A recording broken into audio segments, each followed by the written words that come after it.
What's good, YouTube? Steel here, and today's video is something I've been wanting to put together for a while now, but wasn't really sure how to do so.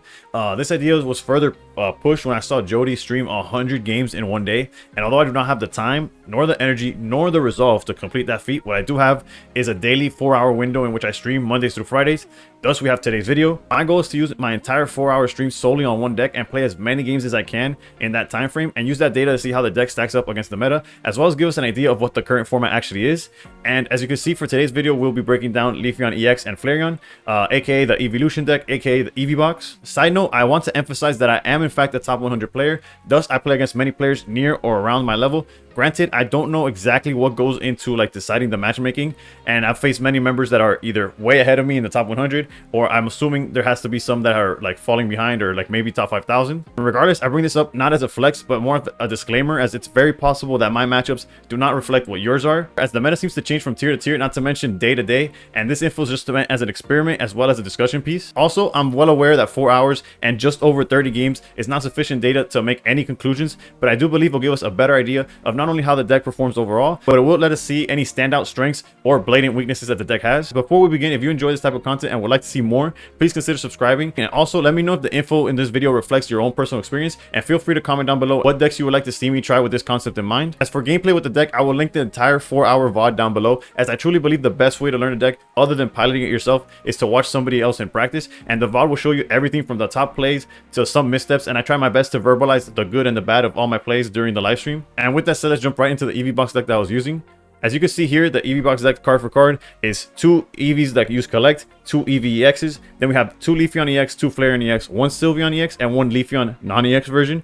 I have seen versions that were using the non-Flareon EX along with a copy of Dawn as their out to Oricorio, and maybe in a future video or stream I will try out that list. However, I wanted to focus on just one list, especially since this one was treating me well. When it comes to supporters, we're playing double research, 1 Mars, 1 Red, 1 Sabrina.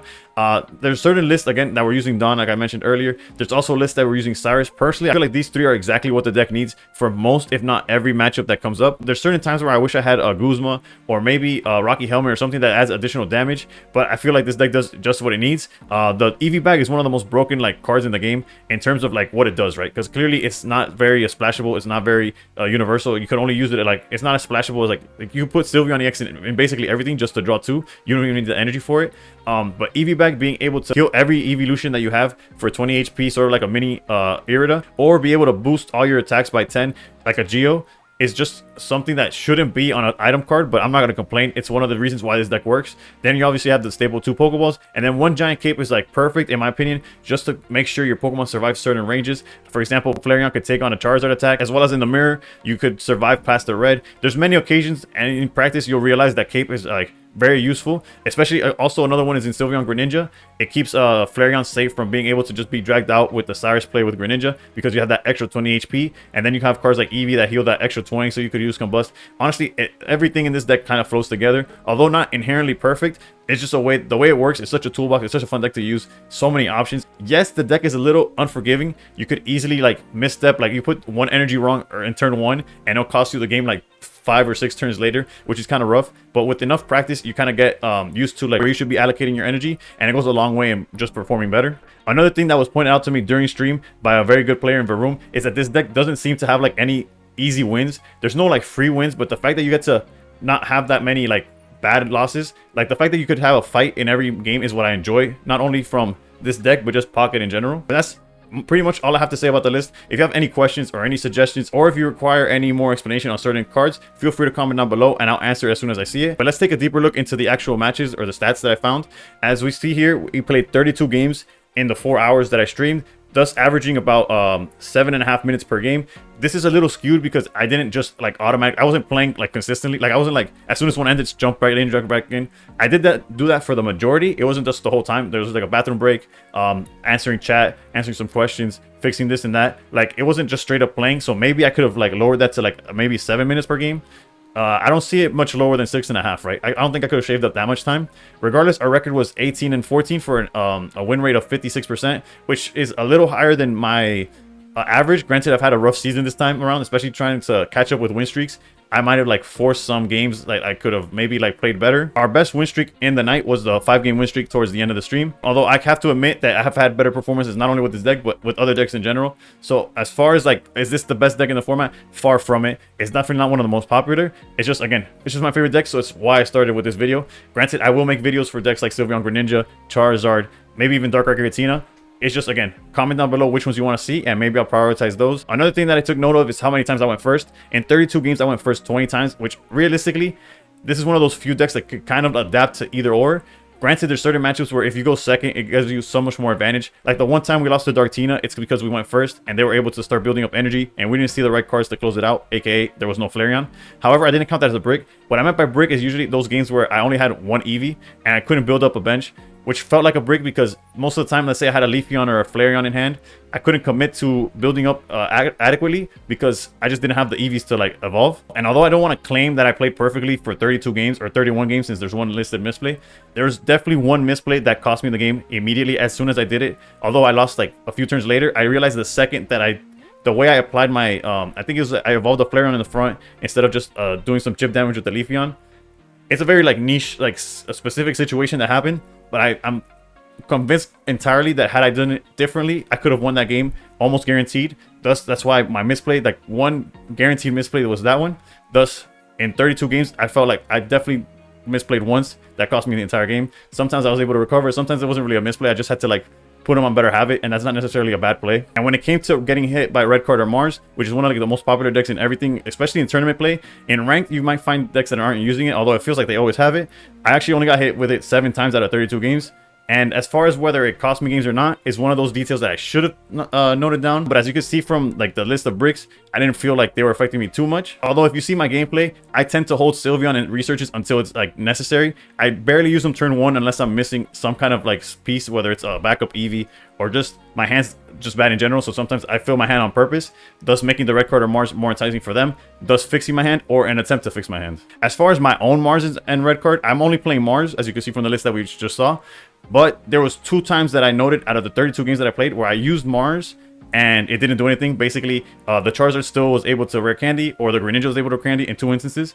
Other instances was just like I didn't see Mars and they were just finding the pieces regardless, and I couldn't like disrupt them, as you'll see when we look at the matchups. And when you look at the matchups, our worst matchup is by far Charizard. And honestly, it's one of those where out of the 7 games and out of the 5 losses, 4 of those losses included turn 2 Charizards, which just felt like too much of like, it was too hard to get over, basically. And if you look at the gameplay, the games when we were able to stall them, except for a time when they had Turtonators, so it got kind of awkward in ways of like how they were dealing damage or what pressure they were applying. Basically, so the 6 standard Charizard decks with the Sylveon, yeah, they basically beat us every time they had a turn 2, and every time we were able to delay it, we were able to win, whether it was building up a Flareon or having 2 Flareons is one of the best ways to beat them, or using red on the non-EX Leafeon. There's a bunch of ways where you could build up enough damage to win the game. And usually it's double Flareon capes so that if they don't have Guzma or red, you're safe. But yeah, out of the 32 games, these were the 5 most popular decks that we faced. We faced Sylveon Greninja 7 times, Charizard 7 times, Darkrai Giratina 4. Oricorio has an asterisk because we did face 4 different Oricorio lists, but it was 2 Arceus Tapu Kokos, 1 Silvally Oricorio with 0 Aura, and then 1 was Magnezone with Oricorio. So I just put them all together because after Rampardos that we faced 3 times, there wasn't really a deck that we saw too often. Thus, I felt like Oricorio also was valid to point out because it's clearly one of the things we struggle with, which is one of the reasons why I even brought up the Flareon list earlier in the video. Like, it might be worth playing the list that has Flareon if you're facing too many Oricorios. But if you see it like this, where out of 32 games we only saw 4 Oricorios, you might take your chances. Basically, if they don't set up 2 Oricorios, you definitely have a chance at winning, which is what happened in that one victory that we had. If they set up 2 Oricorios, it could get a little tough, especially if they manage it correctly, or if they play it correctly, and are able to knock out your non-EX the turn after it knocks out Oricorio, so that the second one basically closes out the game. But yeah, overall, I know this is a small sample size, but I felt really confident in my Sylveon Greninja battles. I felt very, very frustrated when I was going against Charizard, and then everything else, for the most part, I felt like I was in the game. Even in the Charizard and Oricorio matchups, I felt like if they don't find that second Oricorio, I'm in. If they just miss Charizard for 1 turn, I swear I could do this. Like, that kind of feeling is something that I enjoy from Pokemon Pocket, or at least when I'm playing Pokemon Pocket. That's why my top decks are this one. Unfortunately for the majority of the base, I do enjoy playing Dartina quite a bit. I'm aware that it's not a popular opinion, but when it comes to the meta, when everybody's going crazy, drawing half their deck turn 2 and all that, I enjoy the simplicity of, I know I have my 4 basic Pokemon, I have my key supporters, like a toolbox of supporters that help me in certain situations, and being able to play them correctly is something that I kind of enjoy. But yeah, nonetheless, this is my first attempt at making a video like this where I just play one deck for an entire 4 hours, see how well I do. Granted, we jumped from, I think, I want to say low 29s to almost 100 points, putting us not only in the 3000s but well into top 1000. So hopefully we keep climbing. Hopefully these videos don't lead us to a deck that goes like 0-32, but nonetheless, feel free to comment down below what decks you want to see. If you enjoy this kind of content, please consider subscribing. Also check out my Twitch. Although I do stream on multi-platform, I do Twitch, YouTube, and TikTok. Twitch happens to be like the most active, so if you want to like join what feels like a community, a bunch of active players, a bunch of back and forth, feel free to check out the Twitch, which I will also link down below. Another reminder, the VOD for all the gameplay, so you guys have an idea of how to play this deck or how I play this deck, will be down below as well. Thank you for watching, and above all else, stay pro.